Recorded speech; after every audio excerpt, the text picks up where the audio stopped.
Political parties told to field clean candidates. Over 60 suspected gangsters caught in Selangor dragnet.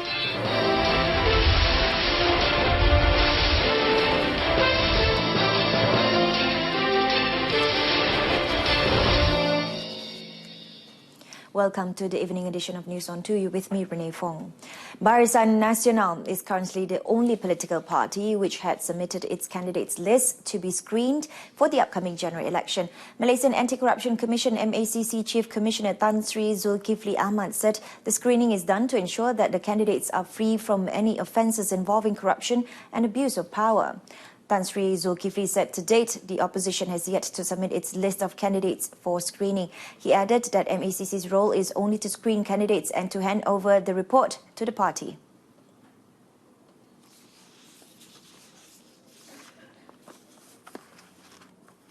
Kita buat saringan saja, kita hantar dan kita serahkan kepada parti politik yang hantar. Kita menjaga sekresi juga, keyakinan, perlu ada keyakinan parti politik yang menghantar itu untuk kegunaan parti politik itu sendiri. Tan Sri Zulkifli said that his screening of the candidates is done to ensure that they are free of corruption or misuse of power before they contend in the election. Tan Sri Zulkifli said this after launching the MACC operations room for the general election in Putrajaya. The Perak Legislative Assembly was dissolved today for the state election to be held simultaneously with the 14th general election. The Sultan of Perak, Sultan Nazrin Shah, announced the dissolution of the 13th Legislative Assembly at a ceremony at the Istana Iskandariah in Kuala Kangsar.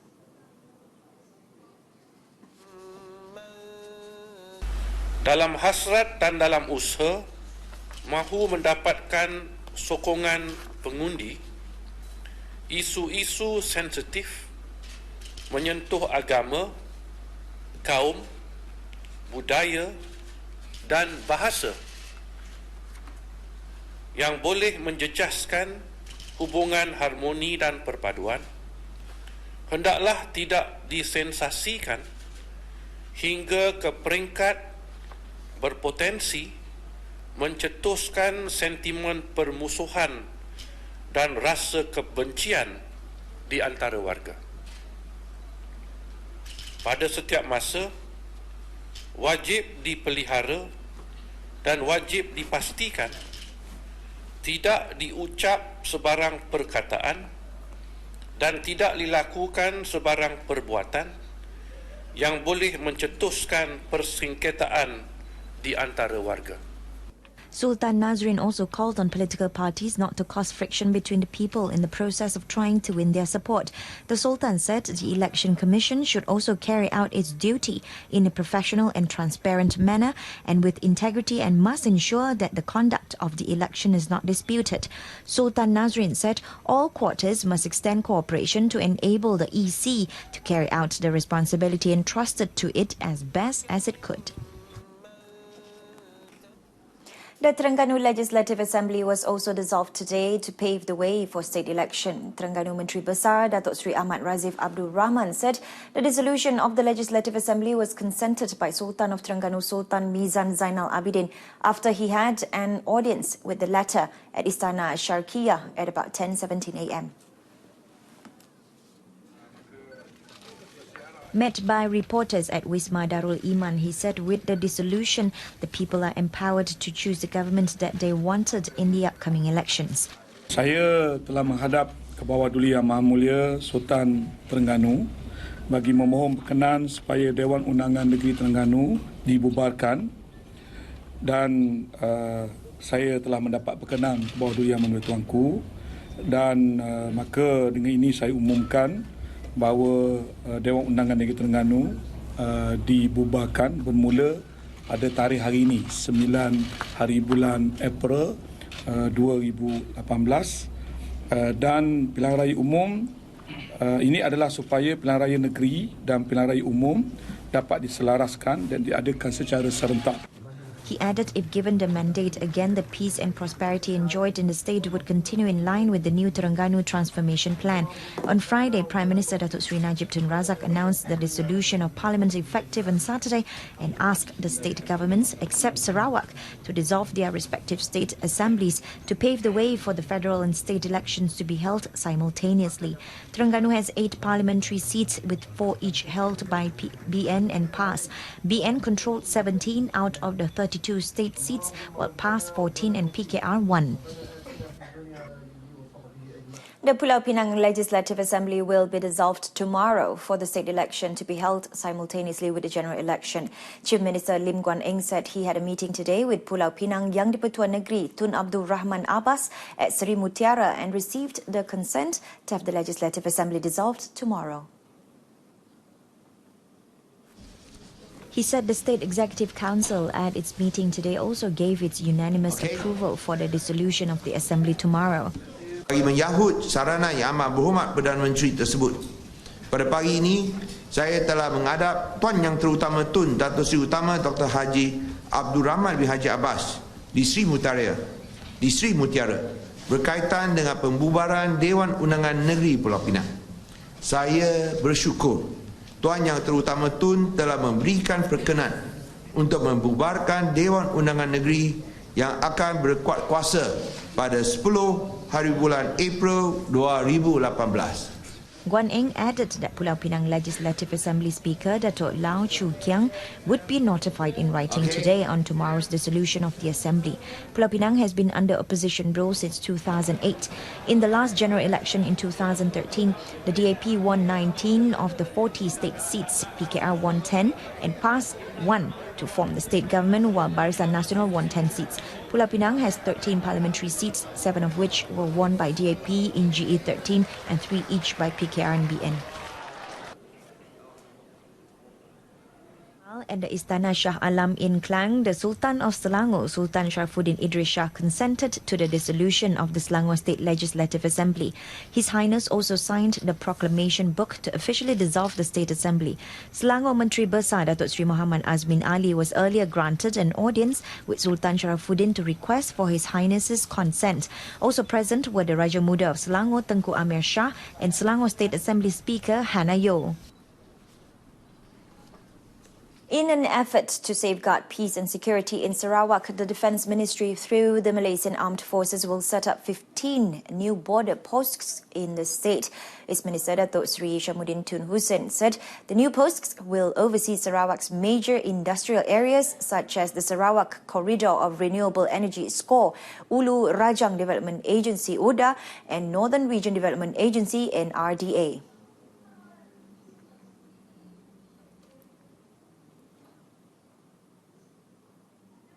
Usaha kita untuk melihat kepada instalation yang sensitif seperti bakun dan sebagainya. Ini semua dalam perkiraan dan juga pemantauan kita. Ini akan kita teruskan dan insya-Allah dengan mandat yang lebih besar daripada rakyat di negeri Sarawak. Saya juga harap bahawa pendekatan keselamatan tadi yang akhirnya akan menentukan pembangunan ekonomi negeri Sarawak. Datuk Seri Hishamuddin said this at a press briefing for the Jelajah Perkasa Perwira program in Kota Semarahan, Sarawak. He also announced an allocation of RM630,000 for the state's armed forces for repair works to be done at camp facilities as well as to build new offices in the camps.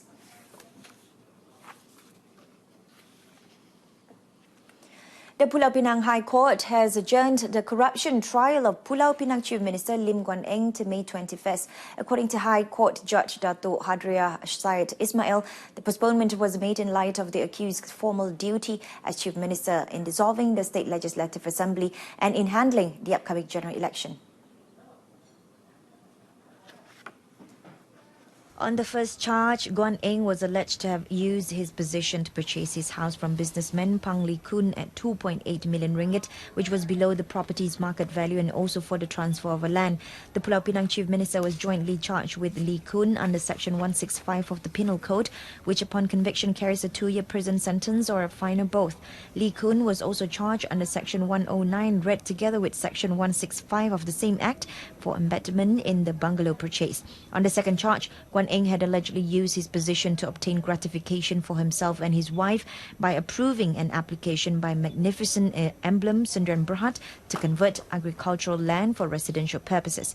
He was charged under Section 23 of the Malaysian Anti-Corruption Commission Act 2009, which carries a maximum 20-year prison sentence, a fine 5 times the bribe amount, or 10,000, whichever amount is higher.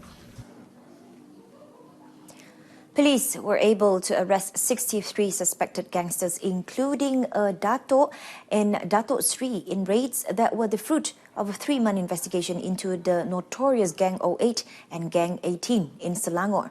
According to Selangor Police Chief Datuk Mazlan Mansor, aside from the titled individuals, police were also able to expose 3 from among their own ranks, including an assistant superintendent, as well as a sergeant major and a constable based in the state for alleged involvement in gang activities.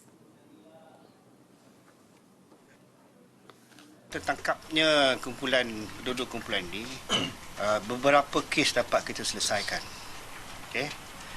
Satu ialah kes bunuh di Jeram pada bulan Januari tahun 2018. You boleh cek itu. Nombor 2 ialah kes bunuh tembak di hadapan sekolah di Sedang pada tahun 2018. Dan susulan daripada itu ada satu kes lagi, tembakan yang berlaku di sebuah rumah di Sedang. Bank accounts and a property were also seized and frozen, with the combined value of all the confiscated items amounting to over 3 million ringgit. All the 63 will be detained for 28 days as police have invoked the Security Offences Special Measures Act 2012 SOSMA, as well as the Anti-Money Laundering Act AMLA 2001. Datuk Mazlan added that the arrests also allowed his agency to close about 40 serious crime cases, aside from crippling both the gangs. In a bid to intensify the fight against drugs, the Negeri Sembilan National Anti-Drug Agency AADK calls for the participation of media group into the agency's volunteer group squad AADK.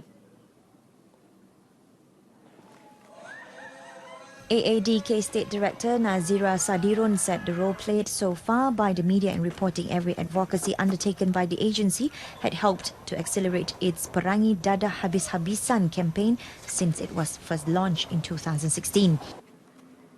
Kita mengharapkan juga kalau dapat kumpulan-kumpulan media ini menjadi juga skuad AADK di Negeri Sembilan, dan kalau semua berminat dan sanggup untuk menjadi skuad AADK kita, saya yakin lagi banyak input-input tentang pencegahan dadah, khususnya advokasi-advokasi yang baik kepada masyarakat dapat dilaksanakan dengan lebih teratur lah. Speaking during a friendly bowling game between squad AADK and the media, Nazira added that the agency was also taking proactive measures in combating the changing trends of conventional drugs to shabu, which in majority is used by youths. The agency aims to make the districts of Kuala Pilar and Jelebu drug-free by next year. Malaysia's economic growth expected to hit 6% this year. After the break.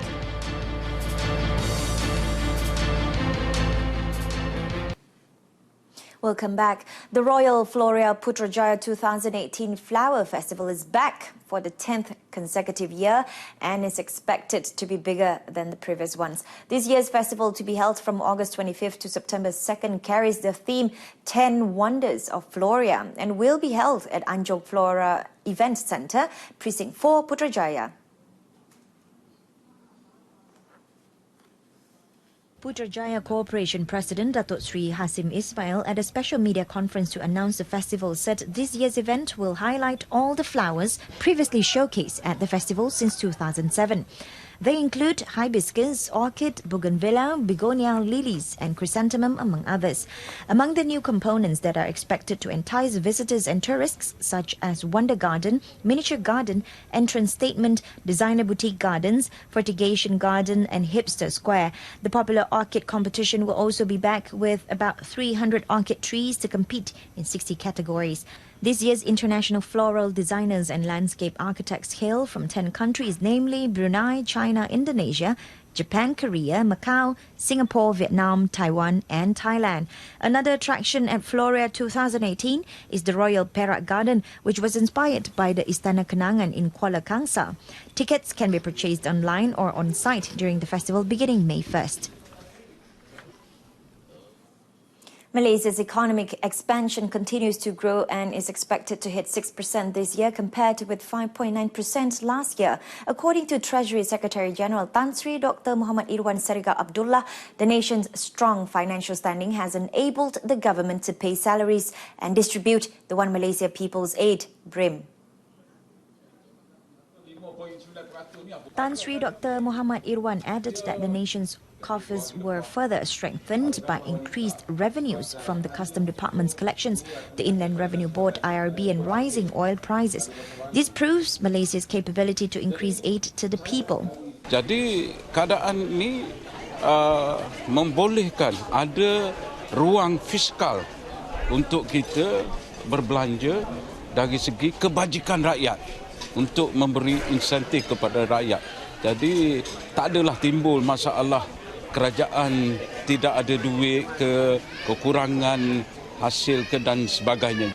Furthermore, Tan Sri Dr. Muhammad Irwan noted that the government-linked companies and the banking sector were able to distribute bonuses to their staff owing to the growing economy and rising exports.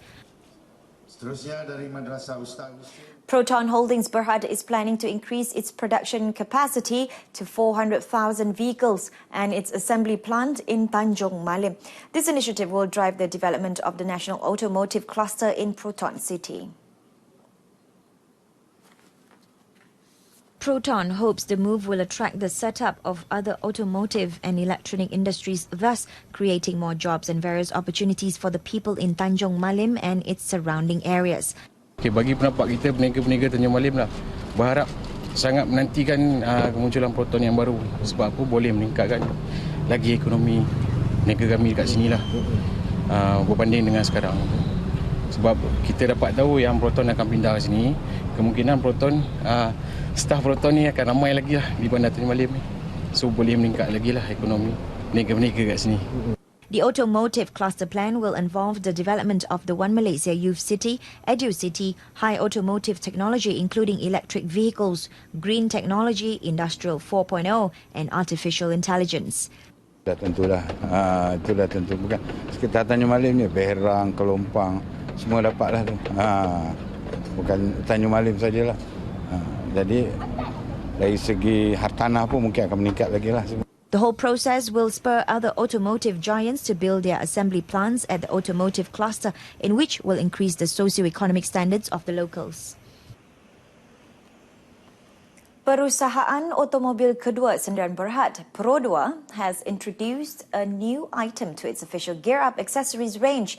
The Smart Bluetooth Tyre Pressure Monitoring System (TPMS) allows motorists to keep track of their vehicle's tyre pressure in real time. Perodua Sales Managing Director Datuk Dr. Zahari Hussein said with the Smart Bluetooth TPMS, Perodua has become the first car maker in Malaysia to introduce a mobile app-enabled tyre pressure monitoring system as an original accessory.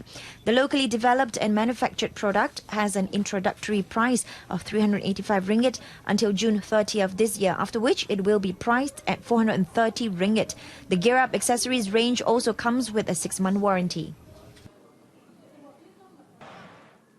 And that concludes this evening's News on 2.